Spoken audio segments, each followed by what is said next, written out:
Dr. N. Srikumar is Associate Professor of Philosophy in the Department of Humanities and Social Sciences, IIT Madras. He specializes in hermeneutics, bioethics, and Indian philosophy, and also explores phenomenological, medical, and philosophical conceptions of well-being and the various aspects related to them. He offers courses in European and Indian philosophies, Gandhian philosophy, and ethics. A gold medalist in post-graduation, Dr. Srikumar did his Ph.D. from the Central University of Hyderabad after completing MPhil from the same institution. Before joining IIT Madras in 2003, he worked in BITS Pilani. He is an associate of the Indian Institute of Advanced Study, Shimla. Dr. Srikumar is member in many academic bodies and associations. Apart from academic publications, he also writes in many English and Malayalam periodicals and magazines. Welcome to this lecture series on biomedical ethics, and again this is also biomedical ethics in India, the road ahead, part 2, where we will try to see in continuation with the previous lecture, where we have examined the history of biomedical ethics. This lecture also will try to begin with an examination of the famous Hippocrates oath. I am not going to the details of that, but that is what we are going to do now. We will have a very brief look into the Hippocrates ethics. Then again we will come back to the modern day biomedical ethics and its evolution, where the necessity of human experimentation is highlighted. In this context again, there are two important and infamous cases which we have to discuss: the Nuremberg trials and the Tuskegee study, which is conducted in the United States. And we will examine the different ethical frameworks. So we will conclude with a very brief look into the new challenges that we encounter. Now let us see the contributions of Hippocrates. Now when you go to Europe, as I mentioned, Hippocrates is being widely understood as the father of Western medicine. There is a Hippocratic oath, which is even today, even in modern day, physicians read it out when they during their passing out ceremony. So during their convocation. So which I will just very briefly read some of the passages, very important passages, to give a feel about what Hippocrates oath is all about. I will neither give a deadly drug to anybody who asks for it, nor will I make a suggestion to this effect. I will not give to a woman an abortive remedy. In purity and holiness, I will guard my life and my art. See the second point, I will not give to a woman an abortive remedy. Nowadays you can see in modern world there are certain views which would assert the right of woman for having abortion. So you can see how this ancient traditional view is in conflict with some of our modern views. Again, whatever house I may visit, I will come for the benefit of the sick, not for the sake of money or anything else. I will come for the benefit of the sick, remaining free of all intentional injustice, of all mischief, and in particular of sexual relations with both female and male persons, be they free or slaves. So the intention of the physician has to be pure. That is being emphasized. What I may see or hear in the course of the treatment, or even outside of the treatment in regard to the life of men, which on no account one must spread abroad, I will keep to myself, holding such things shameful to be spoken about. So we can see that there is a kind of concern. This is a concern which modern practice of medicine also uphold in the name of confidentiality. The confidentiality of the patient is extremely important in the practice of modern medicine as well. Now when we come to modern days, there is a very interesting evolution of modern clinical medicine, we can say. I am not going to the details here, but I will just cite two important milestones in the history of the evolution of medical ethics in the West: Nuremberg trials and the Tuskegee trials. Before that, let us see some very basic facts about it. Scientific experimentation and its methods stressed on direct examination of effects on the human body.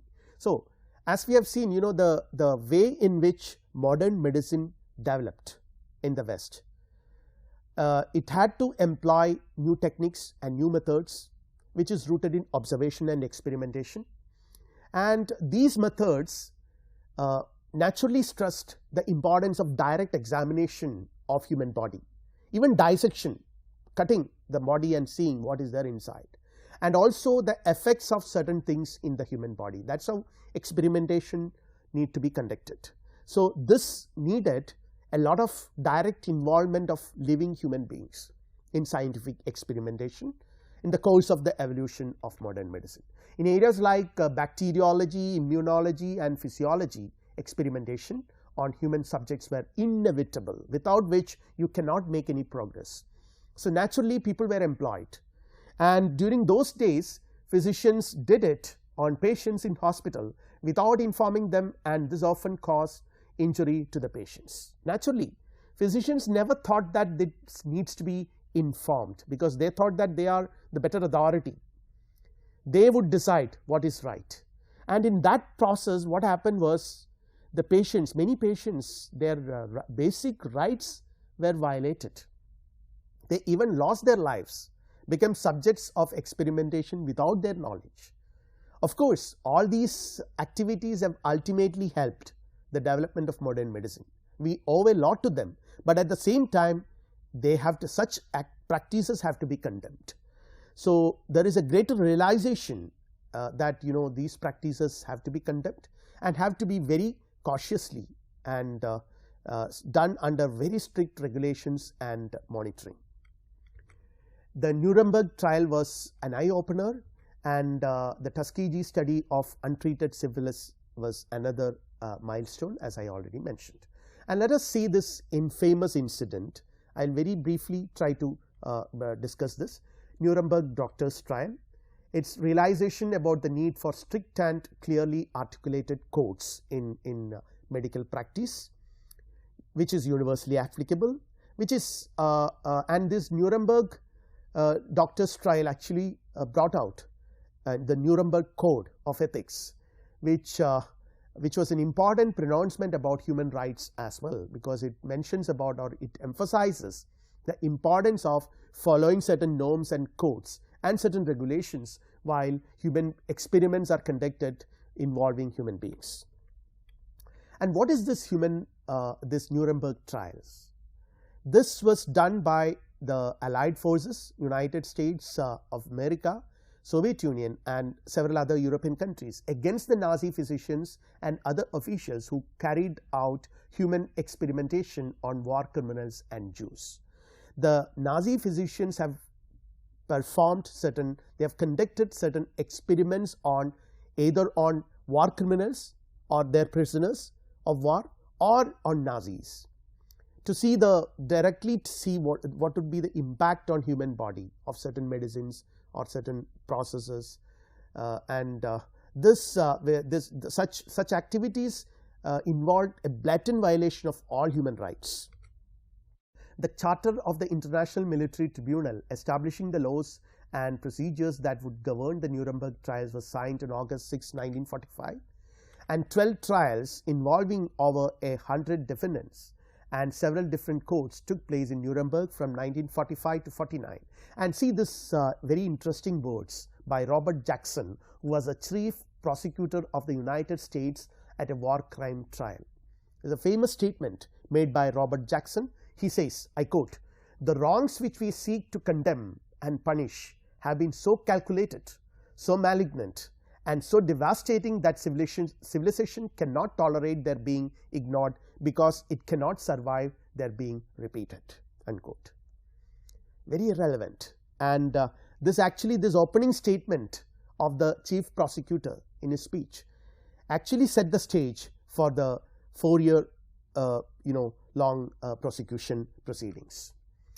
And in medical trials, more than 12 series of medical experiments conducted on concentration camp inmates, that was actually brought out to study the effects of and treatments for high altitude conditions, freezing, malaria, poison gas, sulfonamide, bone, muscle and nerve regeneration, bone transplantation, salt water consumption, epidemic jaundice, sterilization, typhus, poisons, and incendiary bombs. So, all these studies were directly conducted involving human beings forcefully without their permission. They were either as I mentioned, either war prisoners or Jews. And this is this person in the middle is Karl Brandt, who was Hitler's personal physician, who spearheaded the infamous human experimentation during the trial. Killing of Jews for anatomical research was involved, killing of tuberculous Poles, and euthanasia of sick and disabled civilians in Germany and occupied territories. So, these are the major concerns of the Nuremberg. These are the things which were examined, and as a result, I am not going to the details of the trial. Many people were awarded death penalty and many were imprisoned, life imprisonment and all that. So, finally, the Nuremberg trial came up with a set of codes where the notion of voluntary informed consent was very elaborately discussed and asserted. The importance of this voluntary informed consent is asserted, underlined by these Nuremberg trials. The right of the individual to control his or her body, risk must be weighed against expected benefit, and unnecessary pain and suffering must be avoided. No injury to the patient should be performed, and experiments should yield fruitful results to the good of the society. So, these were some of the consensus, some of the major issues which the Nuremberg trials, the codes which as a result of these trials, these codes developed, emphasized on these issues. And again, experiments should be based on the result of animal experimentation and prior scientific knowledge, which was not the case when it was performed in Nazi Germany. Again, avoid physical and mental suffering as much as possible, or rather there should be consent taken. Subjects should be protected against all possible risk, and experiments should be conducted by qualified professionals. The participant has the right to withdraw at any point of time. These are all some of the conditions which today, in today's environment, this has become the protocol of all scientific research conducted almost all parts of the world.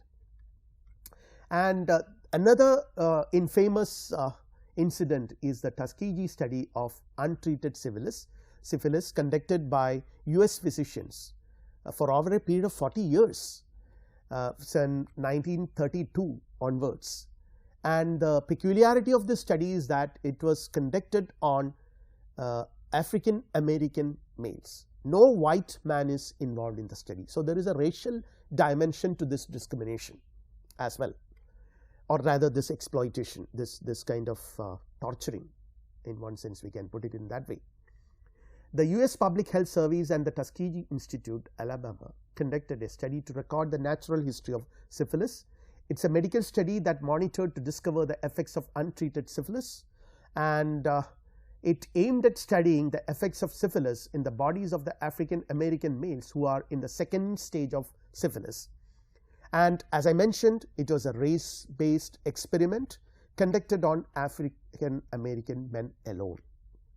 Now, coming to the other details of the study, it initially involved 399 black men with syphilis and another 201 black men who did not have the disease, and they were observed differently, and no informed consent was obtained.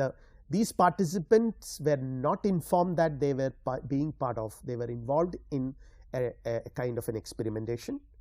Subjects were administered penicillin and other medicines, but told that they were receiving medical treatment for bad blood. They were not told that they have this particular problem, syphilis, and there were medicines available for syphilis. So, they were never told that they were being treated. They had syphilis and they were being now involving in a study. On the other hand, they were all told that they have been treated for bad blood. For taking part in the study, the subjects received free medical exams, free meals and burial insurances. And again, the study lasted for 40 years. That is a shocking aspect of it. It lasted for 40 years, and by the time the subjects came to know that they had not received any treatment and instead they were involved in an experiment, many had died. And in 1972, the study I already mentioned began in 1932.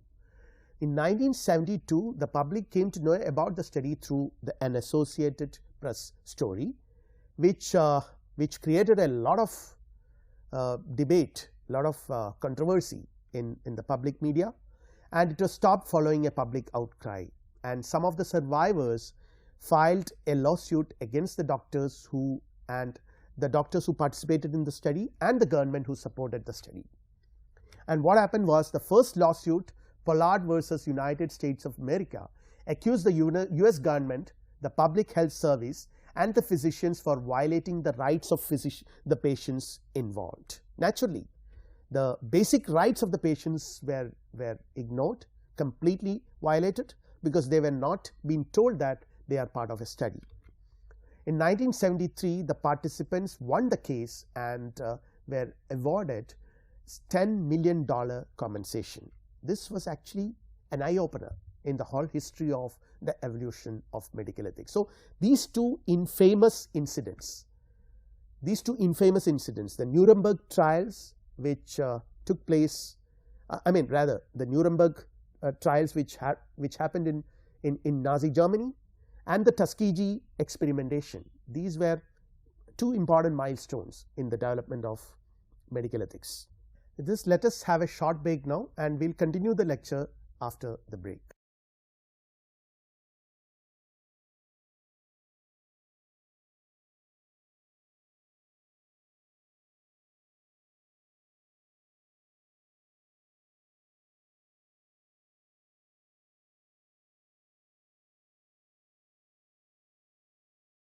Welcome back after the break.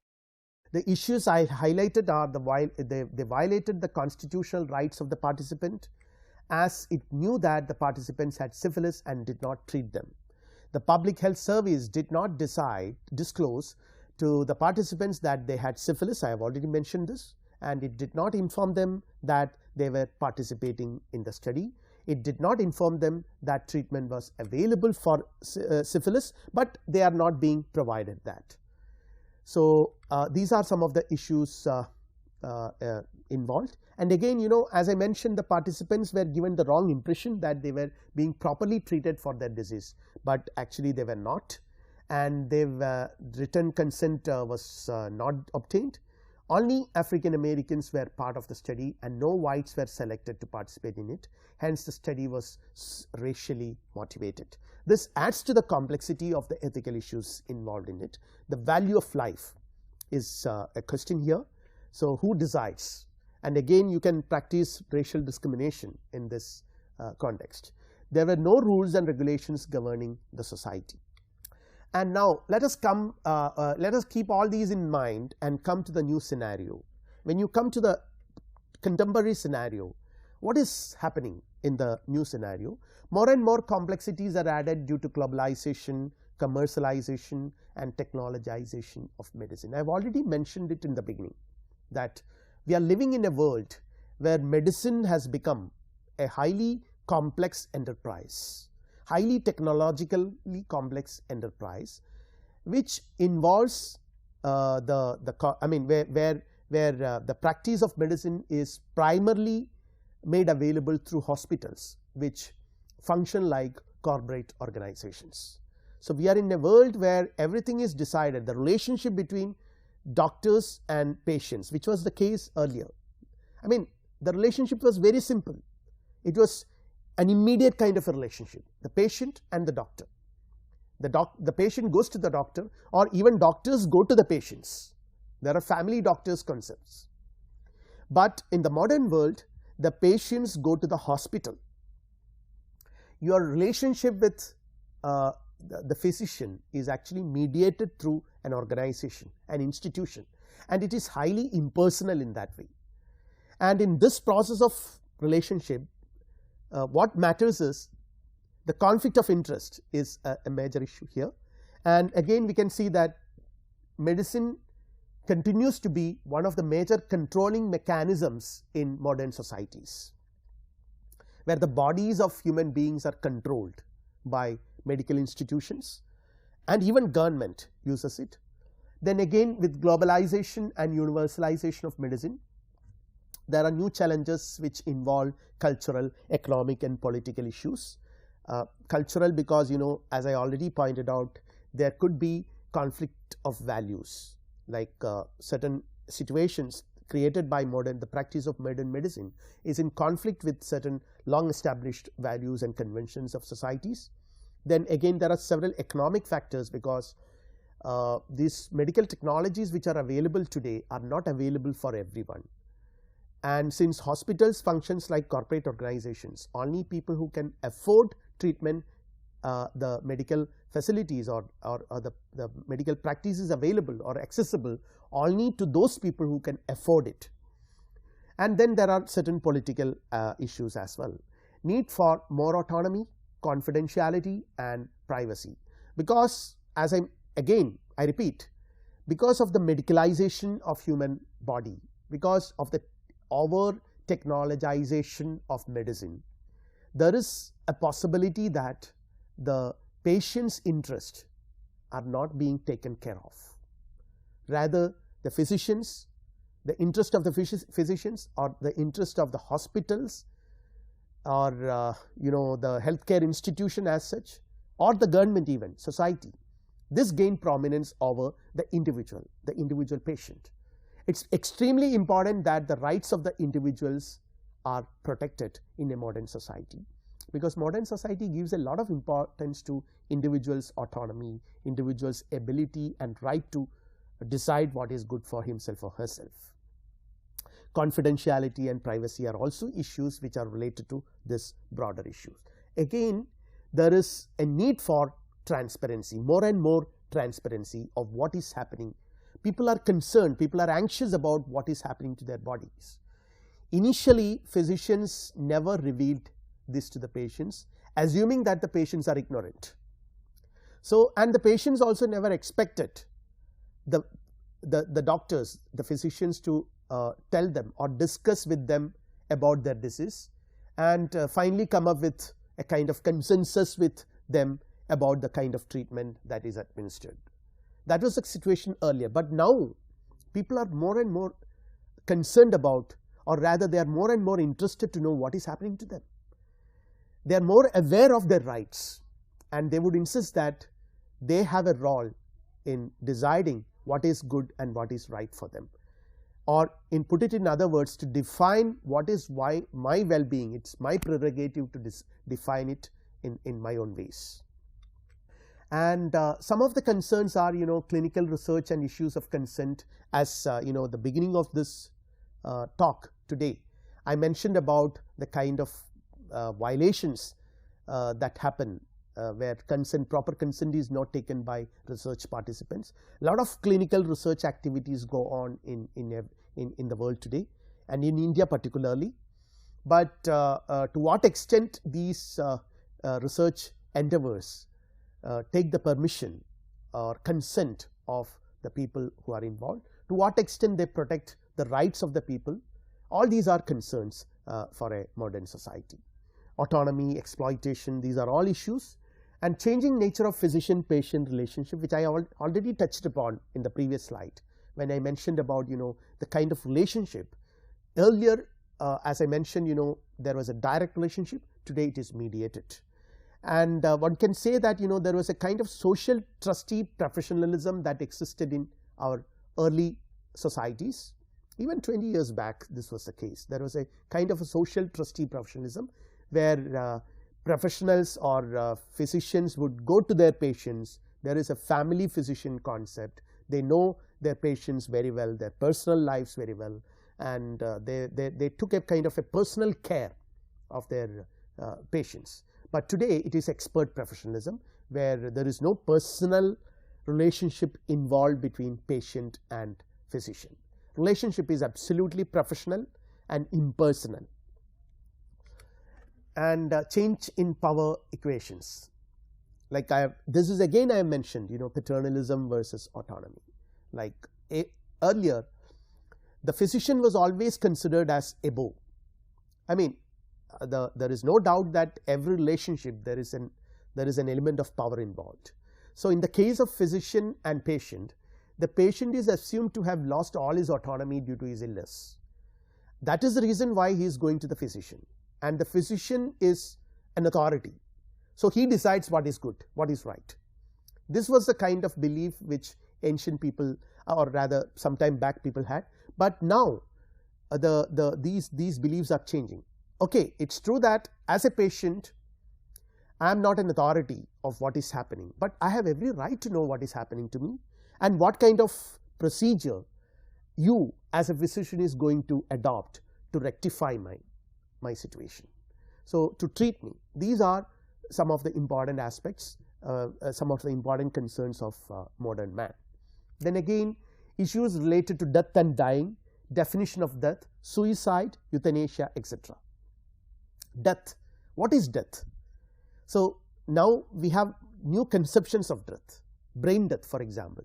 Then again, quality of life is another very important concern. We can retain life, and a patient might go on living for some more time with a lot of suffering and a lot of pain, suffering and pain, and also giving a lot of problems to the society. Now if the physician, if the patient decides to end it, decides to end his life, which would ultimately sort of lead to an end of his pain and suffering, what is wrong in it? Whether the government or the society or the physicians can stop the patient from doing that, whether the patient has a right to commit suicide because to avoid this kind of suffering and pain. All these are complex questions. And again, there are certain very interesting aspects about today's conceptions of modern medicine. Body is being treated as a property today. This was not the case earlier. Earlier, body, say for example in the Christian tradition, body was treated as something which God has given you and you cannot alter it. But and again in the Hindu tradition, your body is something which is a result of your karma. It is karma phala. You have no control over it. But today, with increasing, with new technologies, with the evolution of new technologies, like for instance plastic surgery is a very best example. You can alter your body, you can alter the ways you look, and this is possible because you consider your body no longer as something which is given to you by a divine power, but something which is your property. You can make changes, you can alter it. And again, questions about abortion, reproduction, status of fetus, all these issues figure in this context. Because let us take abortion. If body is your property, the women would argue that it is her right to have abortion. But then what about the right of the fetus, the child?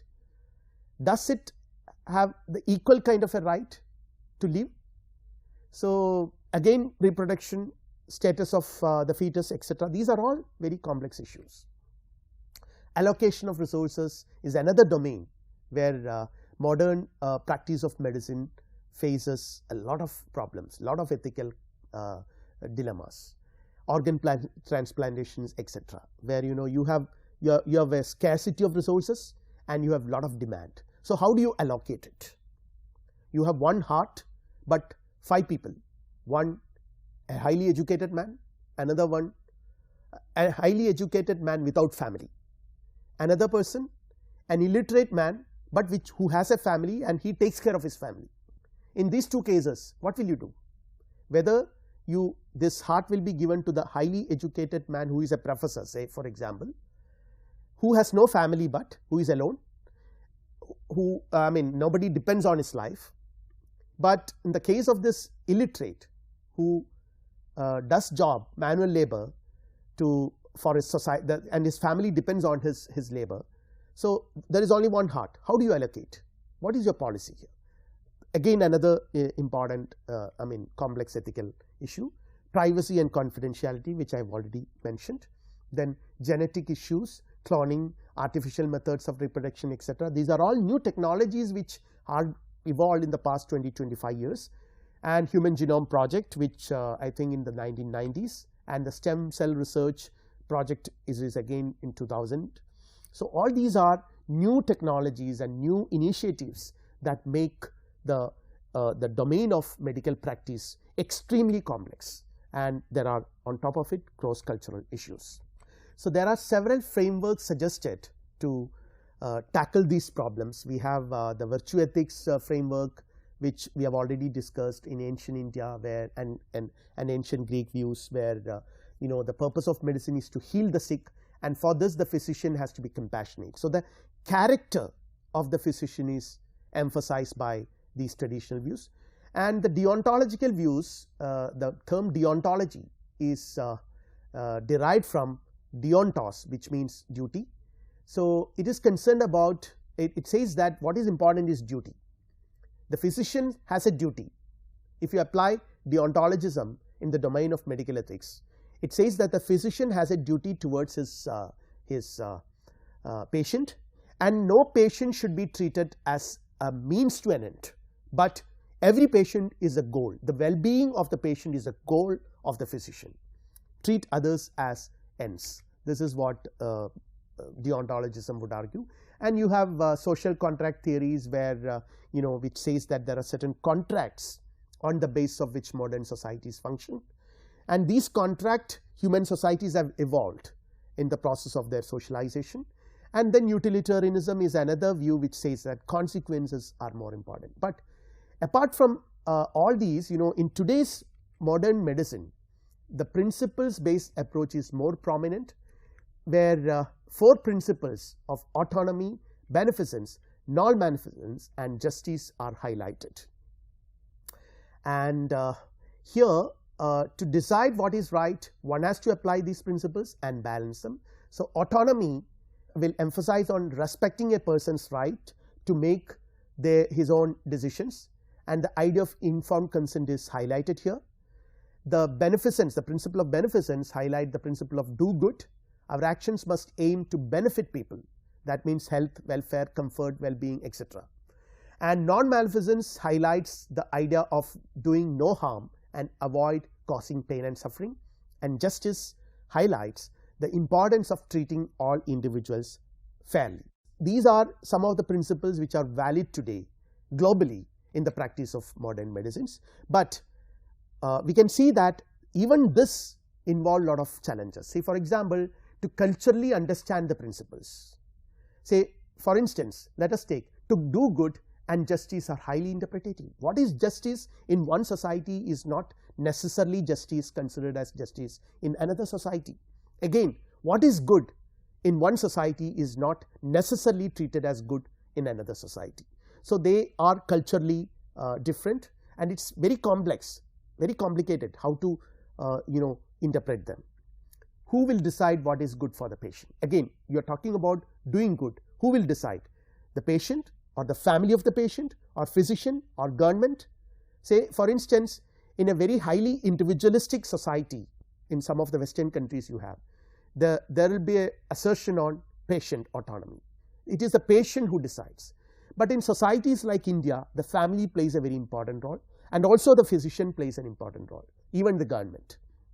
So these are all highly interpretative, and autonomy, which means self-rule, has different connotations in different societies.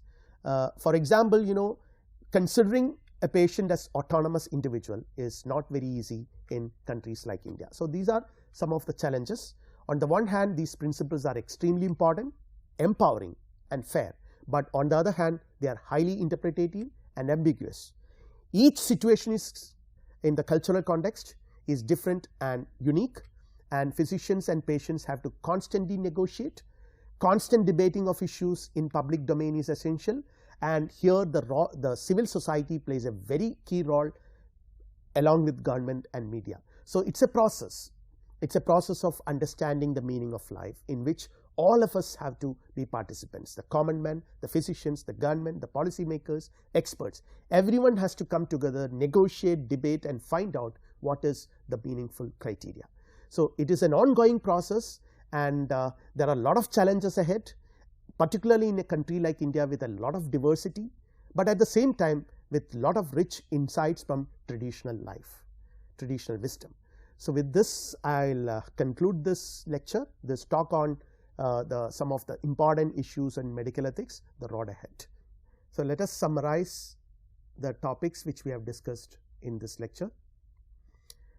We have seen that we began with a brief examination of the Hippocrates ethics, Hippocrates on medical ethics. We have then moved on to an analysis of the Nuremberg trial and the codes which developed as a result of these trials, and also the Tuskegee study, and then again the importance of consent and rights also. The rights of people are not to be violated. Then we had an examination of the different ethical frameworks, which is followed by the principles based approach. We finally concluded with an examination of the challenges. Let us take some questions. What is highlighted by Hippocrates in his practice? What are the important ethical issues involved in the Nuremberg trials and the Tuskegee study? Explain the 4 principles of the principles based approach in bioethics. With this, we will wind up this lecture. Thank you.